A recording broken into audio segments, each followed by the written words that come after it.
Ce 19-20, Laurence Vanceunebrock, députée La République En Marche pour la deuxième circonscription de l'Allier. Bonsoir.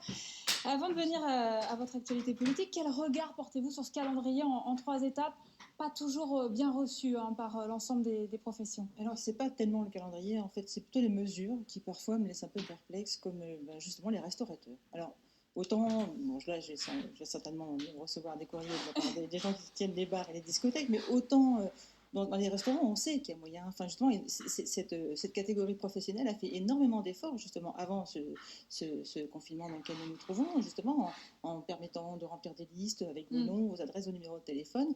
Et puis, moi, pour y être allée, justement, à un restaurant avec ma grande famille, parce que j'ai beaucoup d'enfants, les restaurateurs ont vraiment joué le jeu. C'est-à-dire que nous étions vraiment séparés, dans la mesure où on était plus de 6 à table. Donc voilà, donc il y a les restaurateurs et aussi cette mesure sur les stations de ski. Je ne vois pas pourquoi on ne peut pas faire du ski en plein air. Enfin voilà, ce sont les remontées mécaniques. Oui, les remontées mécaniques. Bah, oui, enfin, voilà. Laurence Vanceunebrock, vous avez été élue en 2017 députée de l'Allier dans la circonscription de Montluçon, donc élue La République En Marche. Mais depuis quelques jours, vous laissez entendre un ras-le-bol, notamment avec un tweet ce week-end. Nous avalons des couleurs. Je n'imaginais pas qu'un mouvement politique pouvait autant mépriser l'un des leurs. Quelle est la goutte d'eau qui a fait déborder le vase? Je dirais que c'est presque le tsunami qui a essayé de remplir un dé à coudre, mais c'est qu'en fait, voilà, ça fait 3 ans, maintenant, même un peu plus de 3 ans que je travaille sur une proposition de loi sur les thérapies de conversion. Donc ce sont des pratiques qui tentent à vouloir modifier l'orientation sexuelle ou l'identité de genre d'une personne, alors avec des techniques un peu particulières chez les médecins, chez certains praticiens, mais sur notre territoire, donc des électrochocs par exemple, ou alors des séances d'exorcisme chez certains religieux. Enfin voilà, donc il y a une mission d'information qui a été mise en place. On m'a demandé de faire mes preuves, de montrer qu'en fait effectivement il y avait un vrai sujet en France, comme ça l'est aux États-Unis depuis maintenant les années 70.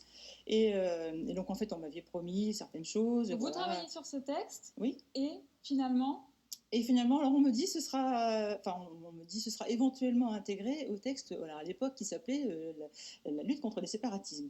Or, bon, déjà, je vois aucun rapport entre le séparatisme et les thérapies de conversion.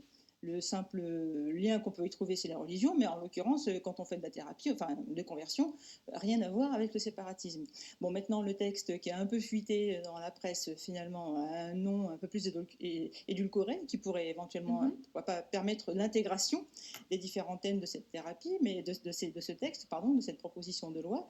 Mais malgré tout, si c'est le cas, il va vraiment falloir que le gouvernement, cette fois-ci, fasse preuve de courage politique et qu'il aille donc sur les bancs déclarer que mes amendements, si éventuellement c'est le cas, sont effectivement... Vous êtes prête à claquer la porte du parti présidentiel alors qu'il est Ce qu'il y a, c'est qu'à un moment, oui, enfin, effectivement, là, en fait, en ce moment, je pense qu'il y a les négociations qui se jouent en ce moment, parce que justement, suite à ce tweet, des représentants de La République En Marche m'ont contacté en me disant...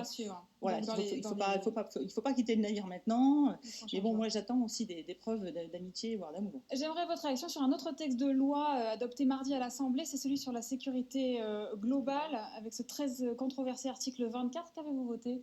Moi, je me suis abstenue. Oui. Donc voilà, donc j'allais dire, je me suis abstenue parce qu'en fait, il y a des petites choses à la marge qui me chiffonnaient un peu, parce que je suis donc représentante d'un département rural, et bon là, je vais vous parler des gardes champêtres, alors ça paraît complètement... Mais pourtant, c'est important, il n'y en a plus qu'une vingtaine dans l'Allier, je vais essayer de faire court, je vous assure. Mais voilà, pour nos territoires qui sont pas spécialement bien couverts par les services de police et de gendarmerie, c'est important.